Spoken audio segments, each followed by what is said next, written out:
اعوذ باللہ من الشیطان الرجیم بسم اللہ الرحمن الرحیم نحمد و نصلی علی رسول الکریم اعوذ باللہ من الشیطان الرجیم بسم اللہ الرحمن الرحیم۔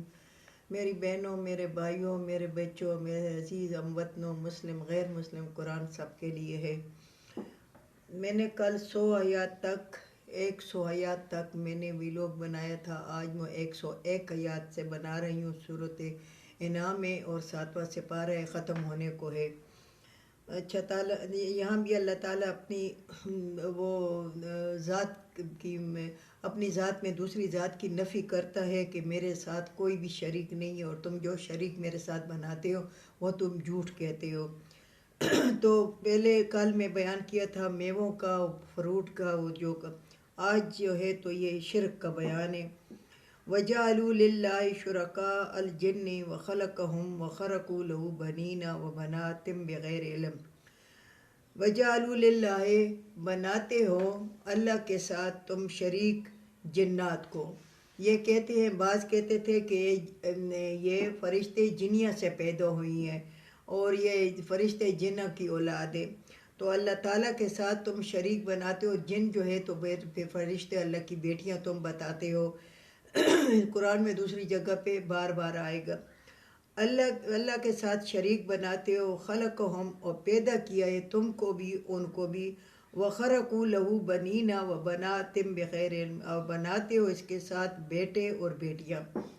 یعنی تم اللہ کے ساتھ شریک جنات کو بتاتے ہو کہ جنات، استغفر اللہ کی یہ جنات سے فرشتے پیدا ہوئے، فرشتے جو ہے تو اللہ کی بیٹیاں ہیں، اور بناتے ہو بیٹے، یعنی عزیر علیہ السلام، عیسیٰ علیہ السلام اللہ کے بیٹے بناتے ہو۔ استغفر اللہ بغیر علم، بغیر علم کے۔ آیا تمہارے پاس کوئی علم ہے، کوئی کتاب ہے، کوئی ایسا ذریعہ ہے کہ تمہیں معلوم ہے کہ فرشتے بیٹیاں ہیں؟ تمہیں پتہ ہے کہ فرشتے مرد ہیں یا عورتیں ہیں؟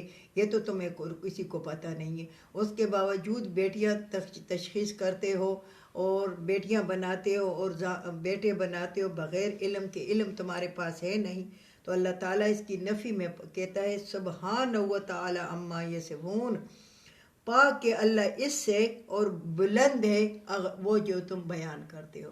اللہ تعالیٰ کہتا ہے کہ میں پاک ہوں، اللہ پاک ہے، اللہ پاک ہے، اللہ خود کہتے و تعالیٰ، اور بلند ہے، ہر چیز سے بلند ہے، ہر چیز، ہر شرک بدعت سے بلند ہے، اما یصفون، وہ جو تم بیان کرتے ہو۔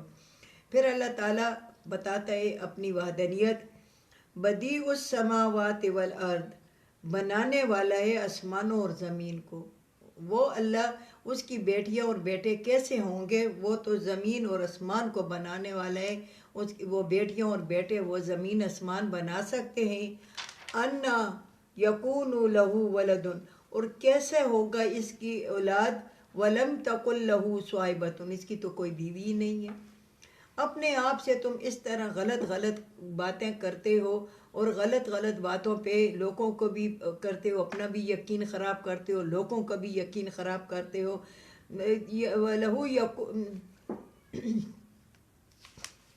انا، بے شک یکون لہو، کس طرح ہوگی، ولدن، اس کی اولاد، ولم تقل لہو صاحبۃ، اس کی تو کوئی بیوی نہیں ہے، اس کی تو کوئی بیوی ہے نہیں۔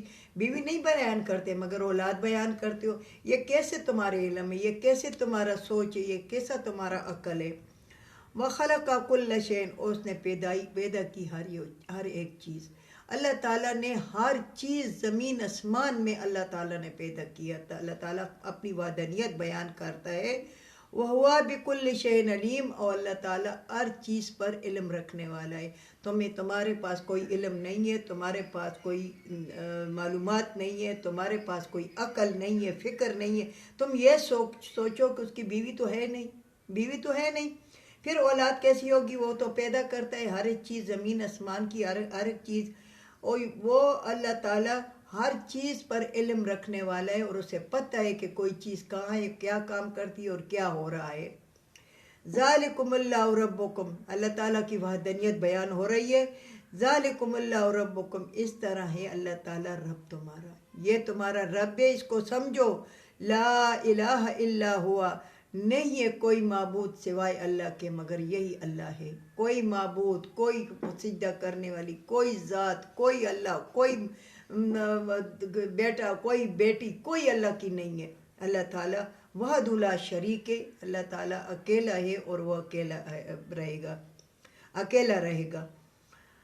خالق کل شیء فاعبدوہ، خالق کو پیدا کرنے والا ہے ہر ایک چیز کا، پیدا کرنے والا ہے ہر ایک چیز کا.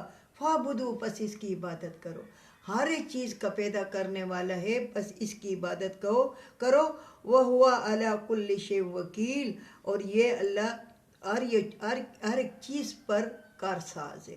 یہ اللہ تعالیٰ ہر ایک چیز پر اگر پیدا کی ہے ہر ایک چیز تو پھر اس کی حفاظت بھی کرتا ہے، پھر اس پر کارساز بھی ہے، اس کے سے کام بھی لیتا ہے اور اس کو ختم بھی کرتا ہے. اللہ تعالیٰ سب کچھ کرتا ہے. اللہ تعالیٰ کی وحدانیت میں کوئی شک و شبہ کی گنجائش نہیں ہے. اللہ تعالیٰ وحدہ لا شریک ہے. اللہ تعالیٰ کے ساتھ کوئی شریک نہیں ہے. لا تدرکہ الابصار، نہیں دیکھ سکتی تمہاری آنکھیں، تمہاری آنکھیں اس کو نہیں دیکھ سکتی. تو یہ بات جب آئی تو کافر کہنے لگے کہ تم کہتے ہو کہ قیامت کے دن اللہ کا دیدار کرو گے، تو یہ تو تمہاری آنکھیں اس کو نہیں دیکھ سکتی. میرے بہنوں، میرے بھائیوں، یہ دنیا کی آنکھیں جو ہیں تو اللہ کو نہیں دیکھ سکتی، کیونکہ موسیٰ علیہ السلام نے کہا تھا، آگے آئے گا انشاءاللہ، کہ میں تمہیں دیکھنا چاہتا ہوں اللہ تعالیٰ. تو اللہ تعالیٰ نے کہا تم مجھے نہیں دیکھ سکتے. اگر تم دیکھو گے تو اگر پہاڑ اپنی جگہ پر رہ گیا تو ٹھیک ہے. پھر موسیٰ علیہ السلام جب اللہ کا جلوہ خالی دیکھا تو بے ہوش ہو گیا. تو اللہ تعالیٰ کو دنیا میں ہم نہیں دیکھیں گے، مگر اسی نظر کو اللہ تعالیٰ فوقیت دے گا، اسی نظر کو اللہ تعالیٰ طاقت دے گا، اسی نظر کو اللہ تعالیٰ بدل دے گا. تو اللہ تعالیٰ کا دیدار پھر جنت میں انشاءاللہ کریں گے. اگر کوئی مسلمان اللہ تعالیٰ میں جنت نصیب کی تو انشاءاللہ کریں گے. لا تدرکہ الابصار، نہیں دیکھ سکتی تمہاری آنکھیں اس کو. ولا وہو یدرک الابصار، لیکن اس کی آنکھ تمہیں دیکھ سکتی ہے. تم تمہاری آنکھوں سے نہیں دیکھ سکتی، مگر اس کی آنکھ تمہیں دیکھ سکتی ہے. وہو اللطیف الخبیر، اور وہ زیادہ بارک بین خبردار ہے. بارک بین کا مطلب یہ ہے کہ یہ دھوپ جب نکلتی ہے کمروں میں یا روشن دانوں میں آتی ہے تو اس کے ساتھ وہ تھوڑی تھوڑی جو گرد جو ہوتی ہے اس کو ذرہ مسکال کہا گیا ہے. تو اللہ تعالیٰ اس سے بھی باخبر ہے. اللہ تعالیٰ اس سے بھی باخبر ہے. وہ بارک بین ہے. وہ چھوٹی چیز کا جو آٹم ہوتے ہیں، جو تم کرتے ہو کہ دوربین کے ساتھ کے اور اس کے ٹکڑے کرتے ہو بھی، اللہ تعالیٰ اس سے بھی باخبر ہے. قد جاءکم بصائر من ربکم، بے شک آ گئی تمہارے پاس دلیل رب تمہارے کی. تمہیں عقل دی. بصائر، عقل، فکر، اس میں بہت سے معنی آتے ہیں. تمہیں دماغ دیا تمہیں سوچنے کے لیے. تمہارے پاس رب تمہارے کی دلیل آ گئی ہے. قرآن کو بھی دلیل کہا گیا ہے، قرآن کی بھی دلیل ہے، اور انسان کے اپنے عقل و فکر کی بھی دلیل ہے، تمہارے پاس آ گئی ہے. فمن ابصر فلنفسہ، بس جو کوئی اگر نظر اس پر کرے گا تو اپنی جان کا فائدہ ہوگا. اگر فمن ابصر، وہ جو نظر کرے گا اس کی طرف تو اپنی فلنفسہ تو اپنی جان کا فائدہ ہوگا. ومن عمی علیہ، اور جو کوئی آندھا رہ جائے گا اس سے، جو کوئی نابینا رہ جائے گا اس سے، یعنی دین اسلام سے، قرآن سے جو کوئی نابینا رہ جائے گا.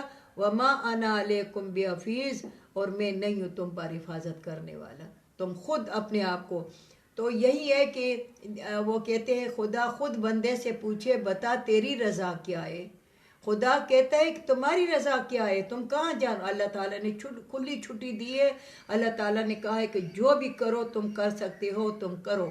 اللہ تعالیٰ کہتا ہے کہ تم اگر دین پہ آ سکتے ہو تو دین قبول کرو، اگر تم کفر پہ جا سکتے ہو تو کفر لو. اللہ تعالیٰ نے انسان کو چھوٹ دی ہے. اللہ تعالیٰ نے انسان کو عقل دی ہے، فکر دی ہے، سوچ سمجھ دی ہے. جب انسان جو ہے تو زہر نہیں کھا سکتا، یعنی خوراک کھاتا ہے زہر نہیں کھاتا، تو یہ سوچ سکتا ہے، تو یہ بھی سوچ سکتا ہے کہ اللہ تعالیٰ نے مجھے فکر دی اور میں صحیح راستے پہ جاؤں، میں صحیح راستہ اختیار کروں. یہ ہماری جو جرنیل ہیں یہ غلط راستے پہ جا رہے ہیں، یہ غلط راستے پہ جا رہے ہیں اور لوگوں کا حق کھا رہے ہیں، اور لوگوں کو پاکستان کو، ملک کو اور قوم کو ذلیل و خوار کر رہے ہیں. انشاءاللہ تعالیٰ ان کو ذلیل و خوار کرے گا. تو اللہ تعالیٰ کہتا ہے کہ تم اگر آندھے رہ جاؤ گے اس سے، وما انا علیکم بحفیظ، اور میں تم پر حفاظت کرنے والا نہیں ہوں۔ اگر تم اپنی حفاظت خود نہیں کرتے تو پھر ایک انسان ماں باپ یا بھائی بہن بڑا وہ نصیحت کرتا ہے، اگر نہیں مانتے تو اللہ تعالیٰ پھر وہ بڑا یا باپ دادا دادی تو کرو جو کرتا ہے، غرق ہو چلو۔ تو اللہ تعالیٰ کہتا ہے کہ میں تم پر حفاظت کرنے والا نہیں ہوں۔ تو اللہ تعالیٰ اس پر ہمیں عمل کرنے کی توفیق عطا فرمائے، اللہ تعالیٰ ہمیں قرآن کو سمجھنے کی توفیق فرمائے، اللہ تعالیٰ قرآن کو پڑھنے کی، قرآن پر عمل کرنے کی توفیق عطا فرمائے۔ وآخر دعوانا ان الحمد للہ رب